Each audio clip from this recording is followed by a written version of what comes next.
Bonjour à tous et bienvenue dans cette émission spéciale proposée par la rédaction de Charente Libre. Le sujet que nous abordons aujourd'hui, c'est la transition énergétique.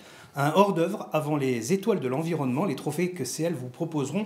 Ce sera le 27 juin prochain au domaine de Bois-Bûcher à Lessac. 3 invités sur notre plateau, 3 acteurs du territoire qui sont engagés dans ce domaine. Ils sont bien ancrés dans notre époque et ils préparent l'avenir. Ils vont nous expliquer leur engagement, nous livrer leurs ambitions, leurs visions et décrire les défis à relever. Je vous les présente tout de suite. Daniel Touéry, bonjour. Bonjour. Vous êtes le directeur marketing commercial et du développement chez LM Soleil. Merci d'être avec nous. Thibaut Bataille, bonjour. Bonjour. Vous êtes directeur du pôle d'affaires et d'expertise au Crédit Agricole Charente-Périgord. Merci également d'être avec vous. Et Michael Laville, bonjour. Bonjour. Vous êtes le maire de Champniers et vice-président de Grand Angoulême, mais ce n'est pas à ces titres-là qu'on vous reçoit aujourd'hui. C'est avec votre casquette de président de Qualitum que nous vous recevons, le service public des déchets en Charente. Merci à vous, messieurs, donc d'être avec nous. Donc on l'a dit, 3 acteurs très différents, une entreprise, une banque, un service public. Mais ce qui vous lie donc, c'est l'engagement en matière de transition énergétique.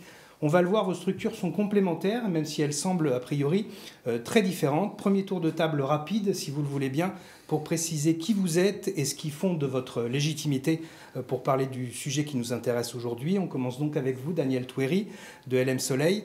Donc LM Soleil, précisez-nous un peu les choses. C'est une entreprise qui existe depuis combien de temps, qui est basée où, qui s'adresse à quel type de public ? Alors, c'est une société qui a été créée en 2007. Nous comptons une centaine de collaborateurs et nous sommes actuellement installés sur 2 sites, le site historique de Villeray, commune de Saint-Freigne, et de Champniers depuis le début d'année, où nous avons déménagé toutes nos activités de service, c'est-à-dire le marketing, le commerce, le développement de projets, la gestion de construction, puisque LM Soleil est un constructeur de centrales photovoltaïques. J'insiste bien sur le mot constructeur. Nous prenons les projets du début jusqu'à la fin. Pour des professionnels principalement. Pour les professionnels, c'est un mois particulier, je ne fais pas appel à votre entreprise, ce n'est pas votre créneau. Non, pas du tout. Voilà, les professionnels qui peuvent être des collectivités, des entreprises, des commerces, etc. Très bien. Alors le lien avec la transition énergétique, il est évident quand on parle de LM Soleil. Il est un petit peu moins a priori avec vous pour le Crédit Agricole. Thibaut Bataille, vous êtes une banque, vous appartenez à une banque. Alors on va dire c'est l'argent évidemment, mais pas seulement. Dans quelle mesure vous avez décidé de vous engager sur le terrain de la transition énergétique ? Alors effectivement, Stéphane, une banque et la transition énergétique, ça peut sembler pas forcément immédiatement compatible. Et pourtant, nous vous présenterons au cours de cette table ronde les nombreuses actions que nous menons sur le territoire. J'y reviendrai tout à l'heure. Très bien. Donc on casse aussi les idées reçues, peut-être aussi avec vous, Michael Laville, pour Qualitum. Aussi, on peut se dire a priori, un syndicat public qui s'occupe des déchets, c'est pas vraiment son rôle, la transition énergétique. Et pourtant, c'est ça ? Et pourtant, c'est sa première mission. La première mission, d'abord, l'environnement, réduire la prévention des déchets, réduire les tonnages. Et puis, d'un autre côté, des activités qui ne sont pas forcément connues du grand public. Qualitum, avec le SDEG et CRJ, ont monté une SAS Énergie, Solaire Park, voilà, on a plusieurs entités, et on produit de l'énergie partout en Charente. Nous sommes les premiers producteurs d'énergie solaire en Charente, équivalent, on va dire, en ce moment, à l'horizon de fin 2024, à peu près 40 000 habitants. Donc on va y revenir dans quelques instants. On revient avec vous, Daniel Touéry. Donc votre particularité, je crois, c'est de mener les projets de A à Z. Expliquez-nous un petit peu comment un projet est mené chez vous. Alors tout à fait, l'originalité d'LM Soleil, c'est d'avoir intégré tous les éléments de la chaîne, depuis l'expression du besoin chez le client, donc un industriel, une collectivité qui souhaite solariser un parking, solariser une toiture, qui aurait besoin de construire un bâtiment. Nous allons bien préciser son besoin avec cette personne-là, ce professionnel-là. Nous allons pouvoir lui faire différentes propositions de solarisation.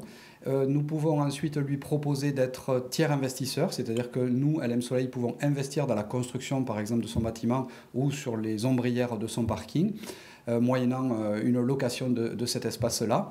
Et donc, cette personne-là, cette entité-là, peut utiliser le bien que nous mettons à sa disposition, soit un bâtiment, des ombrières. Cette personne-là peut aussi souhaiter être est le même investisseur et nous allons donc lui construire et lui vendre tout simplement une centrale qu'elle exploitera pendant 20, 30 ans, 40 ans aujourd'hui, qui sont à peu près les durées de vie. Et qui reviendra après, alors, si nous sommes tiers investisseurs, le bâtiment va nous appartenir pendant 30 années.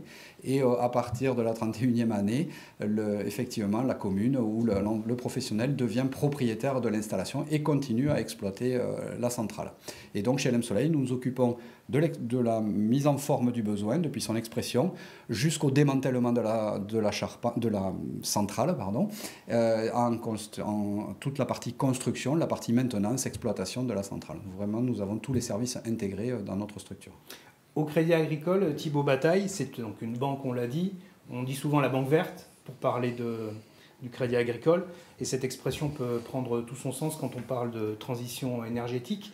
Est-ce que votre particularité, c'est que vous avez désormais du personnel qui est dédié à ce domaine-là chez vous? Expliquez-nous. Oui, effectivement.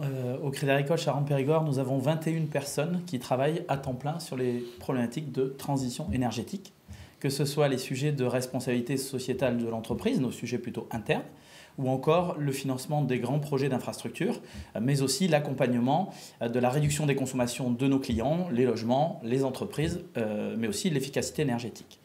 Alors, ce sont des personnes qui se sont formées pour partie à cette expertise que requiert la transition énergétique, mais c'est aussi des compétences que nous avons recrutées à l'extérieur. Nous avons des ingénieurs agro, des ingénieurs énergéticiens, et également des ingénieurs réseau. Ça veut dire que dans une banque, aujourd'hui, il n'y a pas que des banquiers. Exactement. Dans mon pôle, qui regroupe une vingtaine de personnes, nous avons la moitié des personnes qui ne sont pas des banquiers d'origine. Peut-être préciser également que c'est bien d'avoir 21 personnes qui s'occupent de ces problématiques de transition énergétique, mais l'ambition, elle est plus forte. L'ambition, elle est de déployer ces problématiques de RSE et de transition énergétique dans l'ensemble de nos métiers. Et l'objectif, c'est que rapidement, d'ici à 2-3 ans, les 1300 coéquipiers puissent parler librement avec leurs clients de ces sujets et les orienter vers les bons partenaires. Tout à l'heure, Daniel Touéry utilisait le terme de tiers investisseur et je crois que vous utilisez le terme de tiers de confiance. Qu'est-ce que c'est un tiers de confiance? Exactement. Le rôle de tiers de confiance, c'est faire en sorte que nos clients soient sécurisés dans leurs projets. Et en ce sens, nous sommes amenés à les orienter vers des partenaires de confiance pour porter leurs projets de production d'énergie renouvelable ou encore leurs projets de maîtrise de leur consommation. J'ai parlé tout à l'heure de rénovation de l'habitat, mais dans l'agriculture ou encore dans les industries, il y a aussi des sujets importants de ce côté-là. Donc nous sommes un vrai tiers de confiance tourné vers l'extérieur et tourné sur le territoire. De votre côté, chez Qualitum, Michael Laville, alors on parle aujourd'hui de transition énergétique, mais on peut parler aussi de transition écologique. C'est un domaine dans lequel vous êtes fortement engagé. Expliquez-nous dans quelle mesure et avec des éléments un peu concrets. On vit une époque, tout le monde a pris conscience des difficultés et puis la protection de l'environnement. C'est quand même la première question. Qualitum se transforme depuis 2020, nouveau schéma de déchetterie qui a fait un petit peu de bruit, mais il faut s'habituer au changement. Pour plus de performance dans le tri, c'est moins à l'enfouissement, c'est plus de recyclage. Donc tout ça est d'une grande logique. Nouveau schéma de collecte, on en parle au national. Même le directeur de l'ADEME a aujourd'hui même souhaité venir visiter Qualitum pour ce test que nous faisons. Et que c'est même plus un test, puisqu'on est en train de déployer au niveau départemental le sac transparent. C'est une première française, on va dire, sur la surface d'un département entier, avec des taux, des résultats juste incroyables, moins 40% sur les ordures ménagères résiduelles. Donc imaginez bien que même la redevance incitative ne fait pas aussi bien.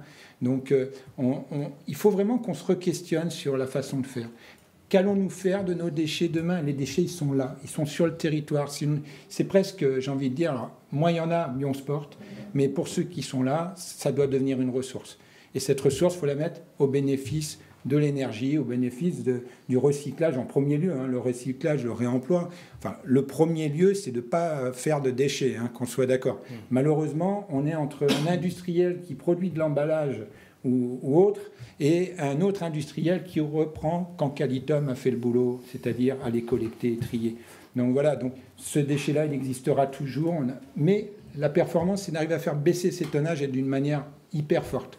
Et donc après, voilà, c'est le quotidien, c'est la prévention, c'est beaucoup répété aux gens. Mais sachez quand même qu'en Charente, on fait partie des meilleurs trieurs. on fait partie des meilleurs citoyens de Nouvelle-Aquitaine. C'est nous qui produisons le moins de déchets en Nouvelle-Aquitaine. Donc il faut aussi... ce qui est dommage dans le déchet, c'est qu'on demande toujours aux gens de faire et puis qu'ils ont l'impression d'une perte de service parce que le camion passe 2 fois moins souvent parce qu'on va enlever une déchetterie à un endroit. Donc c'est trier mieux, c'est réduire son empreinte carbone, c'est ça que vous dites? Bien sûr, trier mieux, c'est essentiel. Alors déjà, consommer mieux. Donc ça, c'est la prévention. C'est aussi à nous d'apprendre aux gens à faire, comment faire et mieux faire. Et puis après, quand le déchet est là, essayer de le détourner de la partie ultime. Malheureusement, la partie ultime, elle est encore là. Et puisqu'on parle de déchets, les déchets photovoltaïques, justement, vous les traitez déjà? Pas encore? Alors nous, non, on ne traitera pas les déchets photovoltaïques parce que là, ce sont des grandes filières, mais il faut savoir qu'il y a quand même une REP, ce qu'on appelle responsabilité élargie des producteurs, qui s'est créée sur le photovoltaïque. Daniel Toury, j'aimerais que vous reveniez avec nous. Alors, vous nous avez déjà un petit peu expliqué en quelques mots le modèle de LM Soleil. Quand vous êtes sollicité concrètement par un client, une entreprise, une collectivité d'ailleurs, je crois qu'il y a des collectivités aussi qui font appel à vous, qui veulent installer du photovoltaïque sur une salle des fêtes par exemple, sur un parking, qui paie quoi? Et redites-nous pour combien de temps? Parce que je pense que c'est des choses assez concrètes que les gens ont envie de comprendre. Tout à fait. Alors, aujourd'hui, la plupart des gens qui nous appellent, les professionnels qui nous appellent, calquent le modèle sur le modèle peut-être de l'installation qu'ils ont chez eux. Ils ont investi dans une installation, ils produisent leur électricité qu'ils consomment en partie et ils revendent le surplus. Et ça, c'est le modèle, on va dire, du particulier. Et souvent, l'industriel, la collectivité nous appelle dans le même état d'esprit. Sauf qu'on parle d'une centrale qui va faire à minima 160 kg, c'est-à-dire kilowatts crête, par rapport à une installation chez un particulier qui en fait 6. Donc, vous voyez déjà, on est sur une échelle complètement différente et donc sur un budget complètement différent. Donc, effectivement, à ce moment-là, nous allons, soit l'entreprise veut investir, quel que soit le prix, parce qu'elle a basé sur un temps long, des accès à l'emprunt facile, etc. Ou alors elle décide qu'un tiers investisse pour elle. C'est-à-dire que nous allons, nous, LM Soleil, investir pour cette collectivité, pour ce professionnel.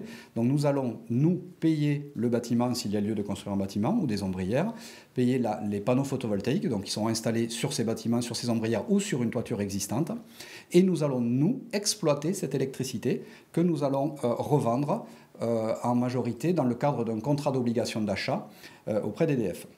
Cependant, c'est un petit peu dommage de réinjecter la totalité de cette électricité sur le réseau. Ce qui est intéressant pour une collectivité, pour une entreprise, c'est de pouvoir aussi consommer, après tout, cette électricité qu'elle produit chez elle, même si c'est nous qui sommes propriétaires des installations. Donc nous proposons à nos clients aujourd'hui ce que l'on appelle l'autoconsommation collective, c'est-à-dire que l'entreprise, le professionnel va bénéficier d'une centrale à nos frais, va bénéficier de l'ombre si c'est des ombrières et donc va pouvoir les utiliser, mais surtout nous allons pouvoir lui revendre une partie de cette électricité produite chez lui.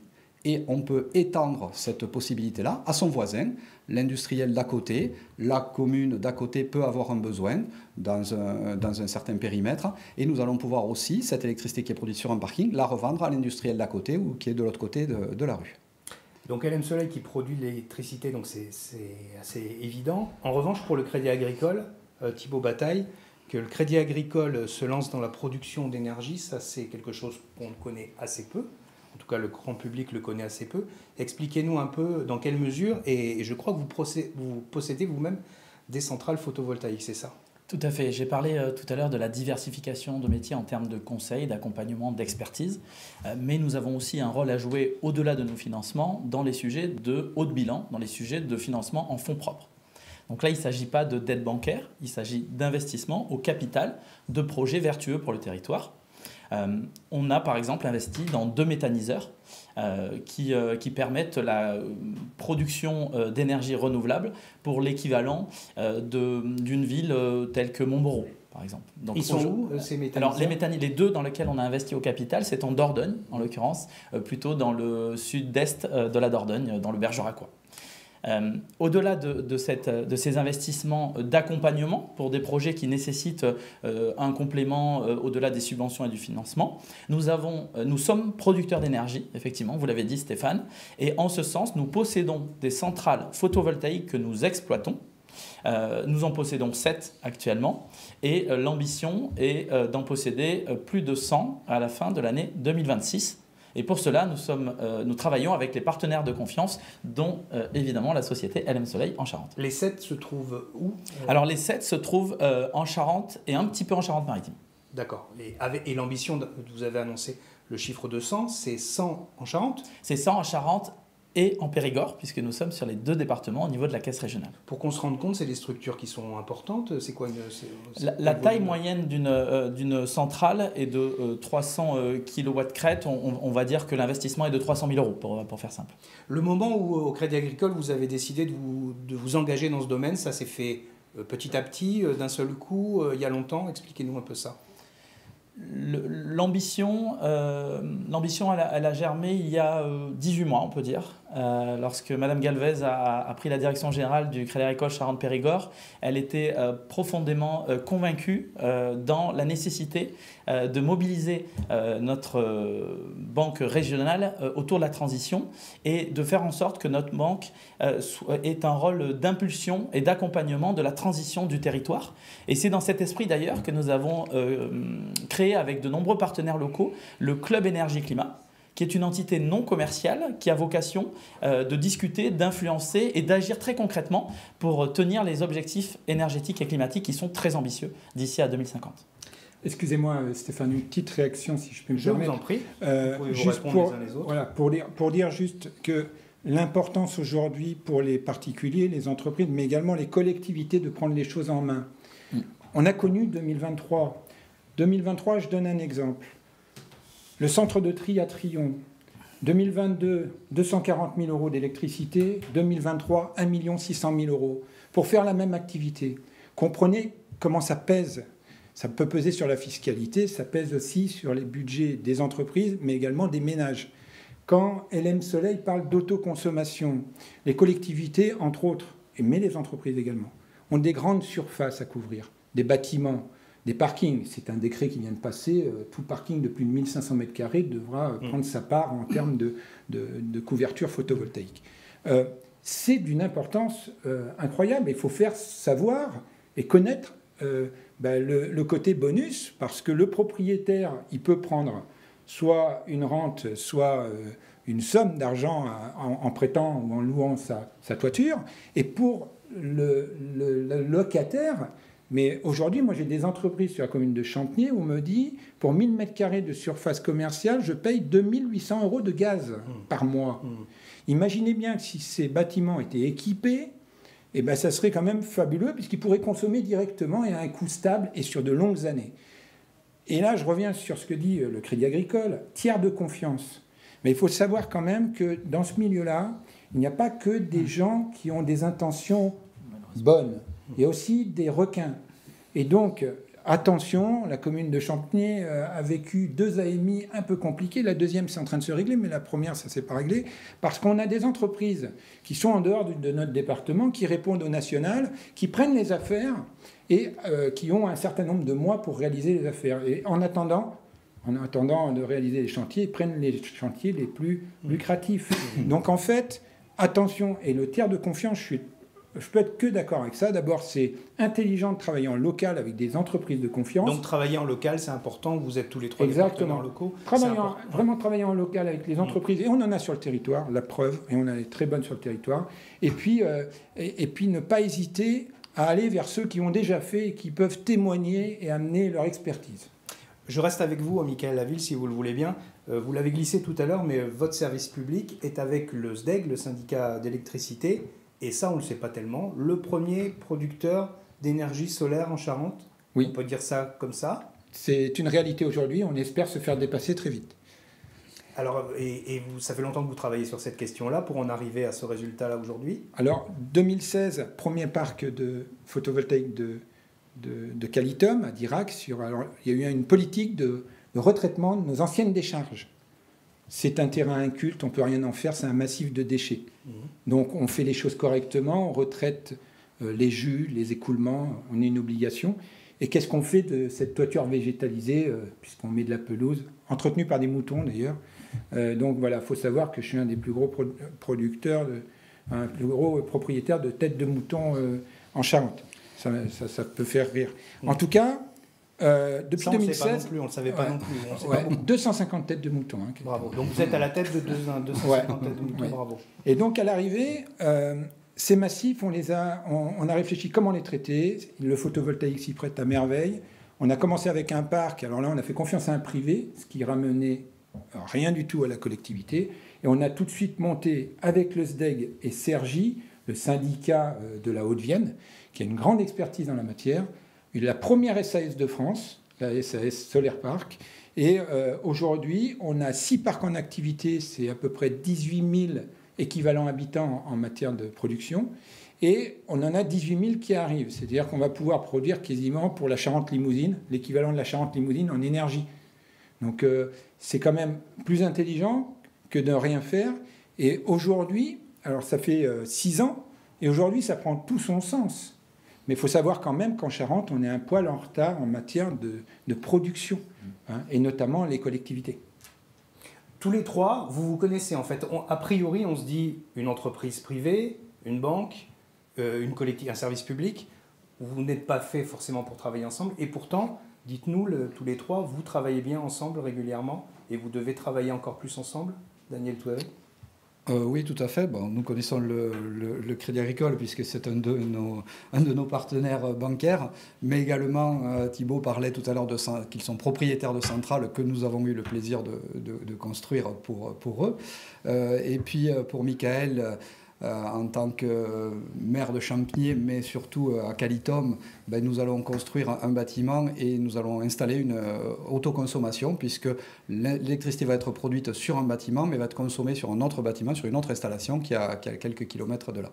Est-ce que vous pouvez nous citer quelques structures que vous avez réalisées ou des projets qui sont en cours, qui sont un peu emblématiques de ce que vous faites ?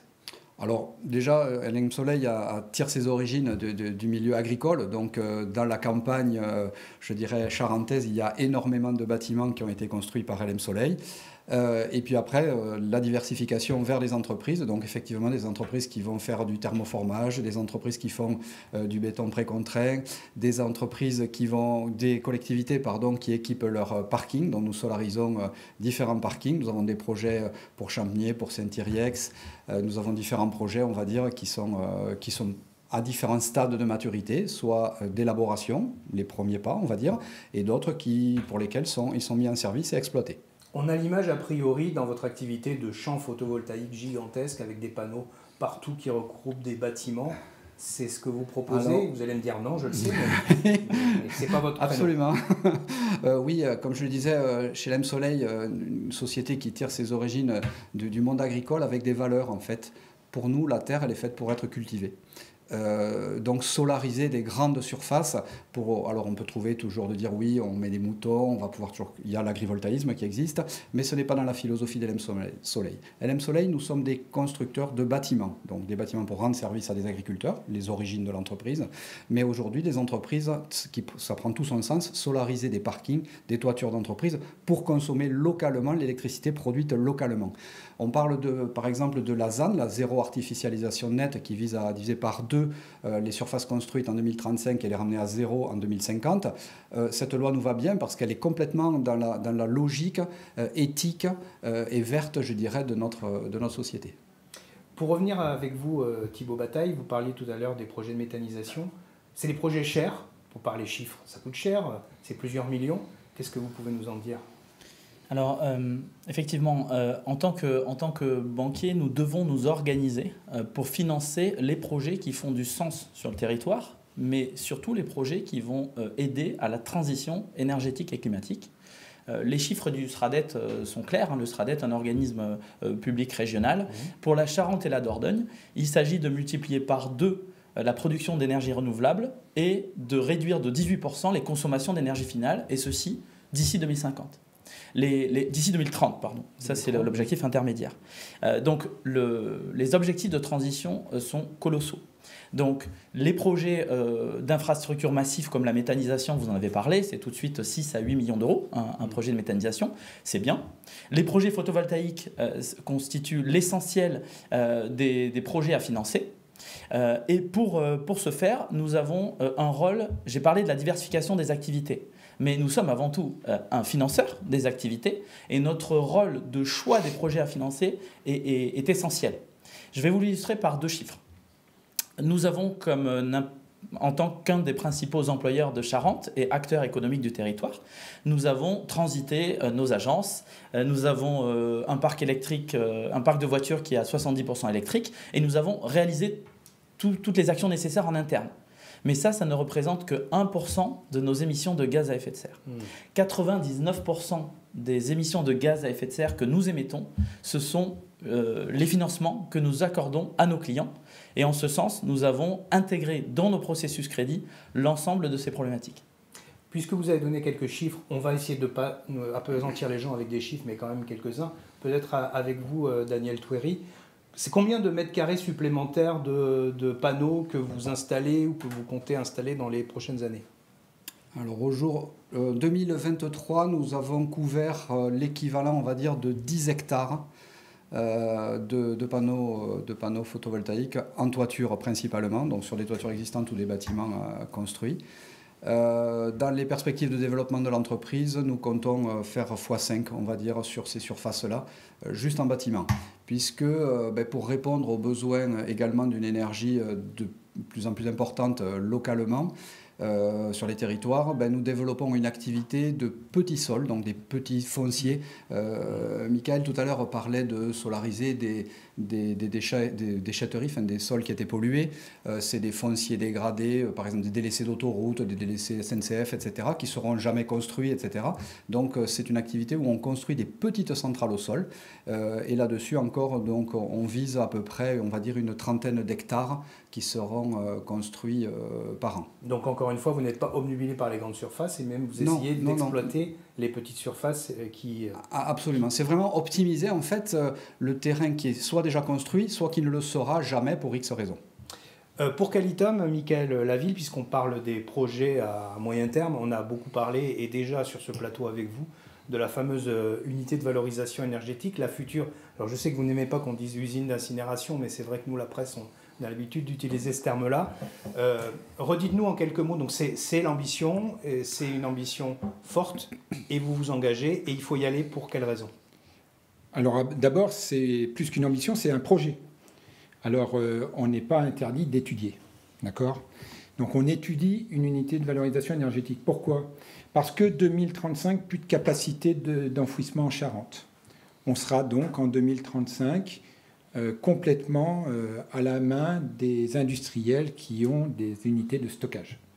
Autant vous dire qu'on devrait vite fait doubler le coût du traitement des déchets pour les Charentais et les ménages. Ça, c'est le premier point. Le second, c'est qu'il y a un SRADET aussi. Pour nous, de la même manière, puisque dans le SRADET, il y a le plan régional des déchets qui dit qu'il va falloir diviser par 2 les capacités de stockage. Autant vous dire que si on est dépendant du privé et qu'on divise par 2 les capacités de stockage, on va nous voir venir.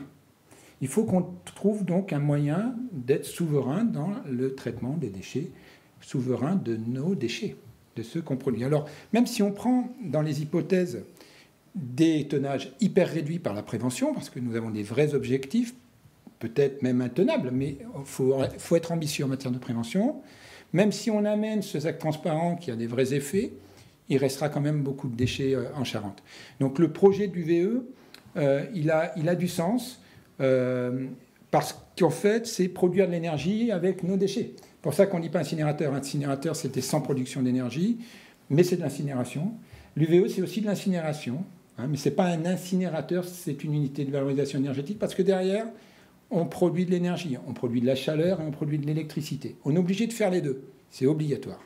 Par contre, alors, en termes de valeur, c'est à peu près, on va dire, 27 000, équivalent 27 000 foyers en gaz. C'est une très très grosse production, c'est-à-dire ça équivaut à réduire par 2 la consommation de gaz de l'agglomération de Grand Angoulême, qui fait 141 000 habitants. Et donc, ça a du sens parce qu'on peut amener de la chaleur à des industriels qui consomment du gaz, à des quartiers par le biais d'un réseau de chaleur urbain. On peut également, à terme, peut-être pas dans un premier temps, produire pour un hôpital. On peut faire ce qu'on veut avec de la chaleur. Mais plus fort que ça, on peut aussi attirer des entreprises avec de la chaleur. On nous parle de réindustrialisation. Des entreprises cherchent vraiment la chaleur pour s'installer, plus forcément l'endroit, mais bien l'énergie qui leur coûte si cher. Alors je dis que c'est un projet parce qu'il ne faut pas croire que tout est ficelé, et puis ce n'est pas un long fleuve tranquille, croyez-moi. Pour l'instant, il n'y a que la technique qui parle, c'est-à-dire... D'ailleurs, sur ces projets-là, et d'ailleurs peut-être sur les projets exactement. Les autres, il y a toujours des grincements de dents. On parlait tout à l'heure de méthanisation, on a connu aussi un projet de méthanisation du côté d'Eure-Atlantique, de la même manière. Donc, ce que je veux dire, c'est que malgré tout, la collectivité ne fera pas n'importe quoi à n'importe quel prix. Elle va prendre toutes les mesures et faire toutes les études pour rassurer tout le monde sur un plan environnemental, sanitaire, etc. etc. Donc nous, on a regardé la technique, on sait que c'est à peu près là qu'il faut poser, parce que malgré tout, c'est bien sûr Grand Angoulême qui a les industries et les consommateurs de chaleur, mais il y a des études sérieuses, il faut lever tous les doutes. Et bien évidemment, on aura cet effet MIMBY, hein, l'effet faites-le, mais ailleurs. Hein. Donc là, il faut rassurer, puis aussi, il faut trouver une sorte de compensation pour les habitants qui seraient impactés par ce type d'outils. Vous connaissez, Daniel Touéry, dans votre domaine, et vous, Thibaut Bataille, dans le vôtre, des réticences aussi, des moments où il faut convaincre. Vous êtes toujours obligé d'essayer de convaincre et d'expliquer un peu ce que vous faites et pourquoi vous le faites, et avec quelle ambition. Alors, comme nous intervenons, nous, principalement, on va dire, sur des collectivités qui sont déjà convaincues, il faut quand même convaincre, on va dire, les citoyens, et puis ceux qui vont être à proximité, par exemple, d'une petite centrale au sol, qui vont trouver ça pas très beau, etc. Mais il y a des règles d'urbanisme. Si on est proche de bâtiments historiques, il y a les bâtiments de France, etc., là, pour jouer les garde-fous et pour éviter d'abîmer le paysage, finalement, puisque, je vous rappelle, on souhaite quand même pas défigurer nos belles campagnes et nos villes. D'ailleurs, justement, nous travaillons sur des nouveaux bâtiments avec de l'utilisation du bois, etc., qui vont permettre d'intégrer facilement tous ces ouvrages dans les milieux urbains et périurbains. Et puis je voulais rebondir sur ce que disait, tant que j'ai le micro, sur ce que disait Michael. On parlait de réindustrialisation, mais effectivement, lorsqu'une collectivité est propriétaire d'une zone d'activité, elle a tout intérêt à développer des centrales au sol, à inciter les industriels à solariser leur toiture, parce que cette électricité qui va être mutualisée pourra intéresser de nouveaux arrivants, qui eux seront intéressés de venir sur cette zone-là en particulier, parce qu'elle pourra avoir accès à une électricité à moindre coût, et comme le disait Michael, sur une durée longue. Merci à tous les trois d'avoir participé à cette émission. Merci Michael Laville, merci Thibaut Bataille et merci Daniel Touéry. La transition énergétique, ses enjeux, ses ambitions, il en sera bientôt question, encore une fois avec Charente Libre. Je vous rappelle, ou je vous apprends, que ce 27 juin à 19h, Charente Libre organise les Étoiles de l'environnement. Ce sera depuis le domaine de Bois-Bûcher à Lessac. CL et ses partenaires décerneront à cette occasion les trophées de l'environnement aux acteurs charentais qui sont donc les plus engagés dans ce domaine. Ce sera une soirée à vivre en direct sur charentelibre.fr. Merci à vous tous de nous avoir suivis. Merci messieurs et bonne journée. Merci.